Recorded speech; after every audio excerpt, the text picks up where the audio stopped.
If you're watching this, the update is live, and you can download it right now. And once again, I will show you everything that is new to the update. The biggest thing being the Blastapopoulos boss, the Elite version we'll try later in the video, along with an advanced map Ancient Portal, and new quest balance changes, and lots more. So one important feature, I think you may have heard already, is the addition of Fast Track, which can be purchased in the shop for $11.99. Now, apologies if I spooked you in the original update video. This is, like, in Canadian dollars, because I'm Canadian.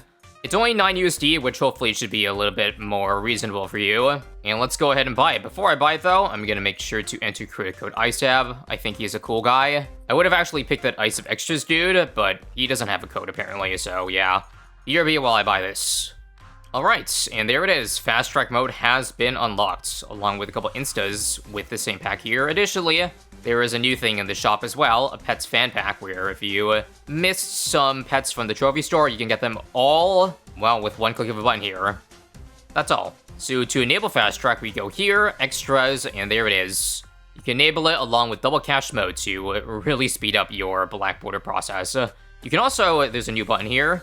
They have made it easy to activate Double Cash and Fast Track over here, which, honestly, I can't believe they didn't have this earlier. It's so annoying going back to the main menu.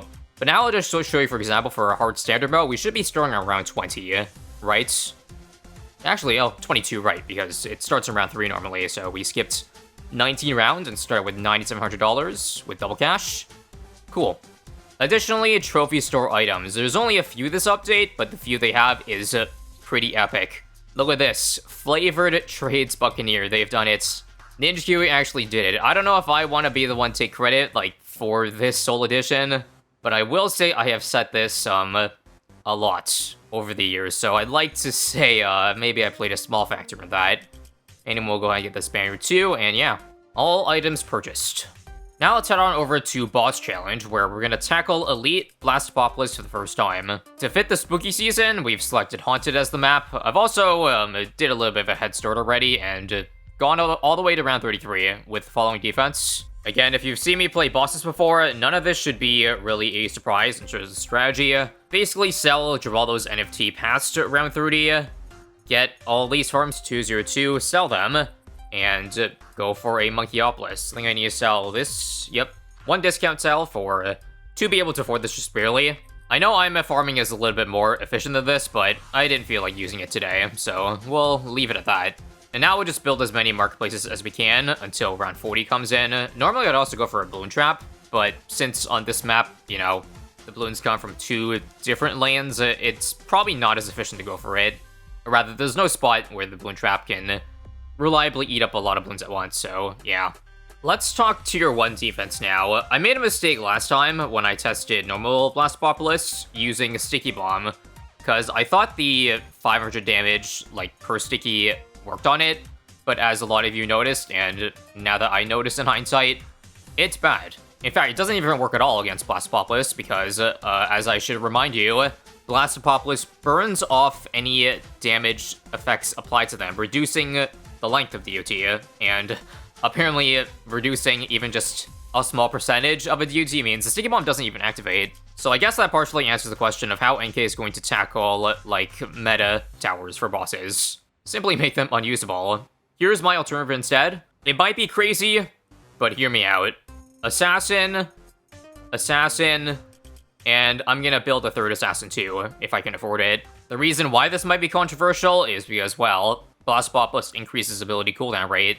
So why the hell am I going for a tower that, like, relies on ability? Well, I looked at every other option, and it's honestly still decent, even with the reduced cooldown. Because remember, this thing still does, like, mauler damage. Look at this.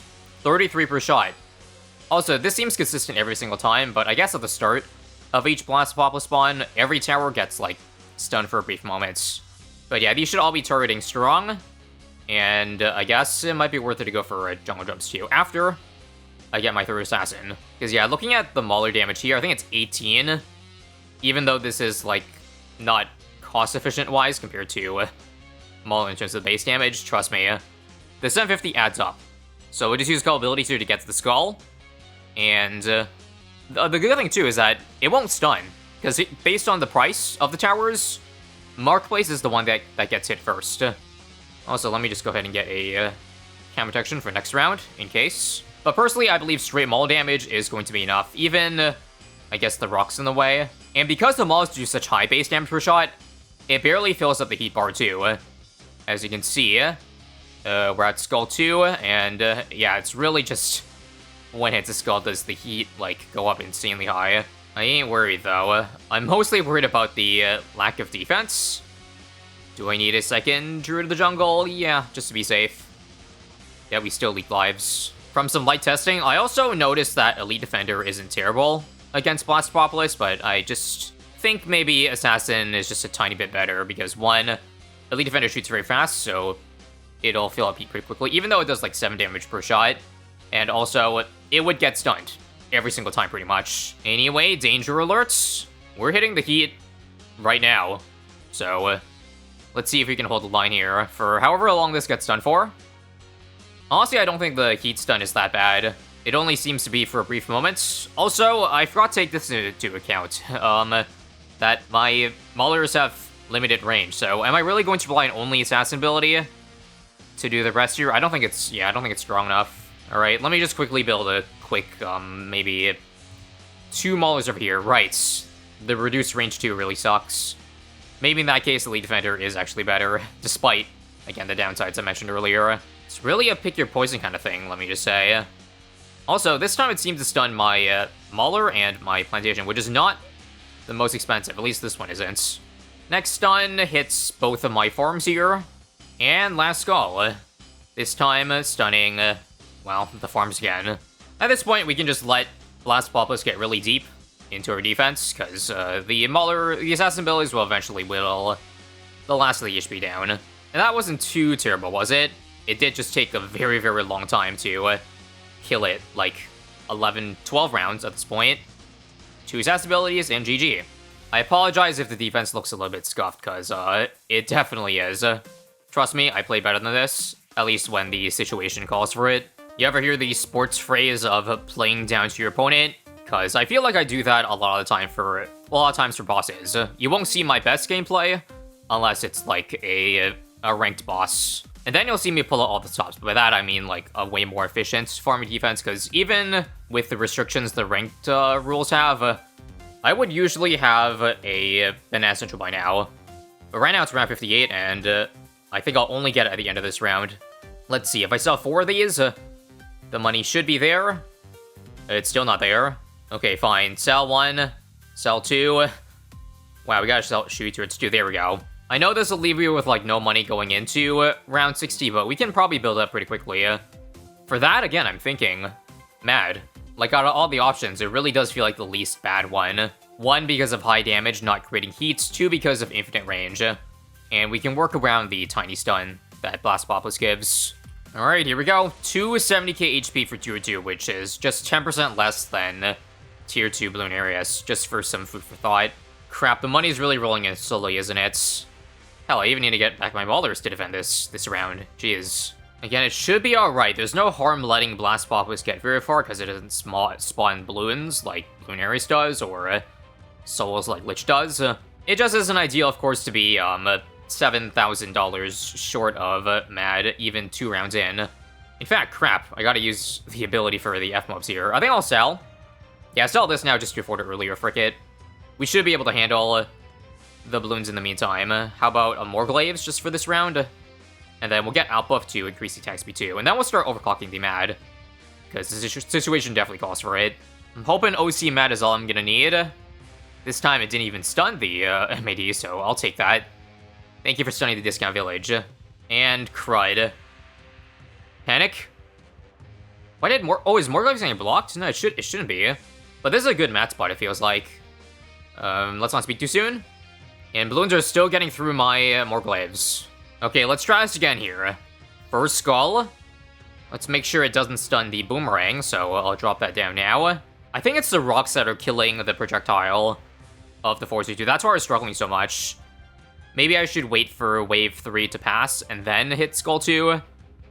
Although that doesn't really matter because skulls are still in the way here. Fine, how about a Mad ability then, just to clear that out. Should be good now. Although, remember, I don't have any mob defense because my Mad stunned. But again, only for 3 seconds, so it should be fine. Yeah, we're about halfway killed Blastapopoulos. That's why I think the mat's gonna be enough. Should try to take advantage by farming in the meantime. Right now, only one arm is getting blocked by the mat, so I guess that's another benefit of using it. You'll be hard-pressed to find a rock formation that will block both arms instead of just one of them. And once again, this should do it. Just one last heat that we gotta go through. Stunning all of our towers. Well, that's no biggie. It looked pretty bad at first, but yeah, not that hard in the grand scheme of things. Now for tier 3 bosses, normally just to make things easy, I go for a Paragon. But there's one thing I have to mention with Paragons, some of them specifically. Because remember how I said Sticky Bomb was bad for Blastapopoulos? Well, that means we're obviously not going for the Ninja Paragon this game. And some of you also might have noticed that when I tested Dart Paragon on walls against normal Blastapopoulos, it didn't seem to do it. Like, it was good, but it wasn't as good as it usually should be. Let's also, we can sell the Mad now, right? Yeah. Sell for Ultra Boost, so that we can start Ultra Boosting our, this thing, 10x stack it. Also, Fertilizer. And if there's space, find space for any 420. So yeah, I need to remind you of this one more thing, in case you forgot. When Blastapopoulos hits max heats, he burns up projectiles faster than normal, which is essentially reduced lifespan of projectiles, which does affect the Plasma Master, because, you know, usually you want many bounces off walls to maximize DPS. But with Blastapopoulos, that's obviously not going to last as long, so that's probably why you saw reduced damage there.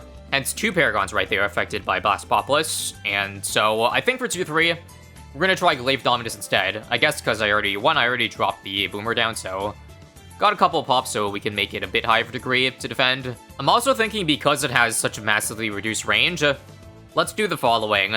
We need to build an ice platform so that the Boomerang can be in the middle here. It needs to be 041 and like literally smack dab over here. Good news, we have enough farms to beat the rest of the challenge. Bad news, I don't think I have enough money to get the Boom Paragon right on round 80, but that might still be alright. On the right side, if you notice, they did change the price of the Dominus. It is now 25k cheaper. That actually means we don't have to wait very long at all, yeah. I probably just play round 80, and we are good.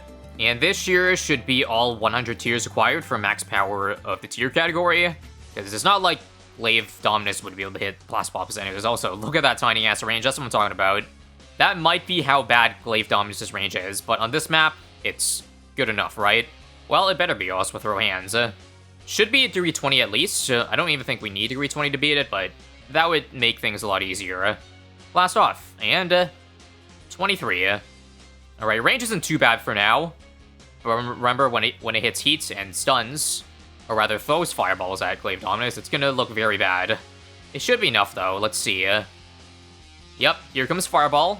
And look at that range. I think now is probably a good time to drop a plane down to help out, while Glaive Dominus is inactive, and also, well, rush Ace Paragon. It does have an ability, but ultimately, just like against all other bosses, I think it's pretty much an auto-win, if we get a high enough degree on it. Now, because Blastapopoulos has, like, so many different negative effects, it's very hard for, like, any single Paragon to avoid it. Like, for example, even Glaive Dominus isn't perfect because, remember, it has a damage over time effect, the Shred effect. Although I think it doesn't matter in this case because it keeps applying it every time it hits Blastapopoulos, so the reduced DUT shouldn't matter if it keeps reapplying, if you know what I mean. That also when the Molotov effect applies Fire DUT, which, like, I don't know how much of the Fire effect affects the heat of Blastapopoulos, but yeah, I don't think it's that big of a deal. You're gonna beat this easily.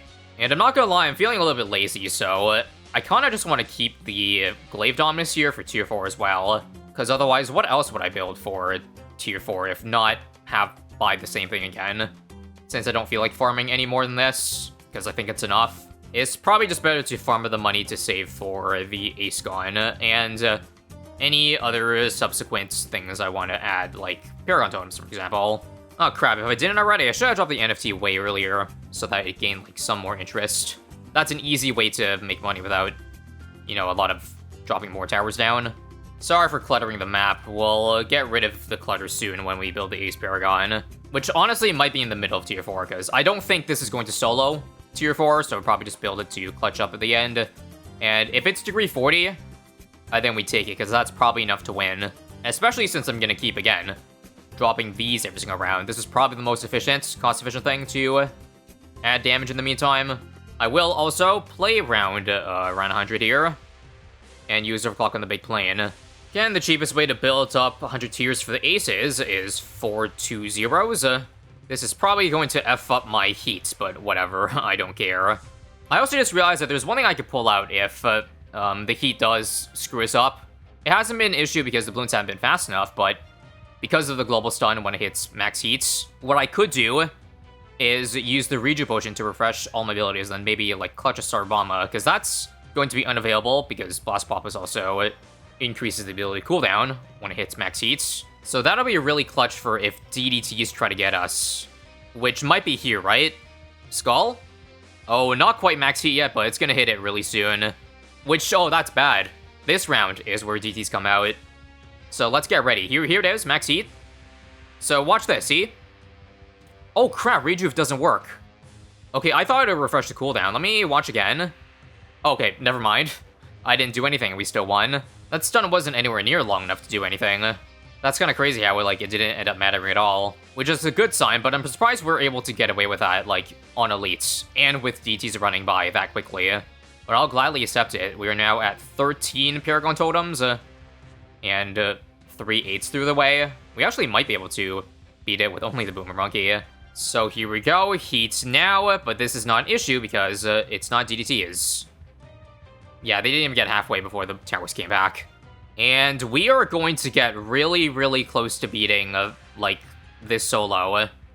Although I think I'll probably need the Ace Paragon clutch up the last eighth, right? Hang on. Bribbles. And we're back. Yeah, I think I'll just get it now. It's not going to do enough damage for the ending part. 21 totems, 22, actually. And this is going to easily afford degree 40. Probably even 60. If I do max Cash Lighter, well, let's just blast off and see. And nice. It's that easy, y'all. Even though, the Ace ability is a good chunk of its boss damage, it's still probably the best option. GG, and I guess just to reinforce our survival, I'm gonna use this last year to experiment with some things. I know a lot of people mentioned that the Mer Monkey, since the middle path is a nice stack, that maybe that could help reduce, a good amount of heats. And for that, I'm gonna try. We'll do a Pop Sidon. Actually, not with Echo Sense, we want attack speed. And then we'll just go ahead and get the usual for plus 10 damage, something like that. And let's go. This is probably a too early to call take, but seeing how, not that threatening max heat is, I feel like doing a reducing heat strategy isn't that cost efficient. You're better off going for more damage. Again, I could be wrong. I'm just speaking out of my mind from playing one boss run here, but that kind of feels like the case. Also, I probably could use... hang on. Let's retarget our Ace ability here. Does it go through skulls? I'm just kind of curious. If this gets through, breaks through the skull. Nope. That was really bad damage. Anyway, as soon as the Mer Monkey can attack again, because it's getting blocked, I want to see, how much is it reducing heat, really? Let's do this and use the ability. And it's really hard to tell. I think it's probably because the towers I have on screen don't have an uber amount of projectiles in the first place, so it's not doing much. Next one here. It doesn't look like we can break through at, HP past the skull with one ability. It only gets a 2 to skull. 35 million HP, by the way. 5 mil shy Bloonarius. You know what I think might also be happening? I might be wrong about this, but maybe the reduced range is making so that the forward-firing gunner only fires closer to Blastapopoulos, because I swear it should be doing faster. A degree 69 should not be taking this long to pop it. It might be because it reduces the attack speed as well. Man, so many, negative effects. So many negative effects. Yeah, what the Sigma? This should not be taking so long. Sorry. I'm going to Chinook the Super Riddle as soon as I can. Over here for some plus 5. It's probably because, it's landed the Mega Pool on the Ace Paragon every single time. And somehow, this is going to come down to wire, even with super high degree Paragon. I'm shocked, really. Don't be alarmed, though. This does not necessarily mean this boss is, the hardest boss so far. It just means we have to adapt our strategy and learn the best things. Because I did some testing after the initial Blastapopoulos run, but even then, there's still some things I'm learning. that I'll definitely keep note of next time. One last bomb here, and that should do it. Used up 90% of the track. Jeez. Anyway, pop count check. We have got 38 million, 18 million. Again, I'm curious to know if you guys have any good strategies for Blastapopoulos, or rather, what did you use to beat elites? In the meantime, stay tuned, because once I rack up even more knowledge, we're going to tackle some even harder challenges with Blastapopoulos. So subscribe for that, and make sure to watch the initial Blastapopoulos video if you missed it, for more details on how the boss works.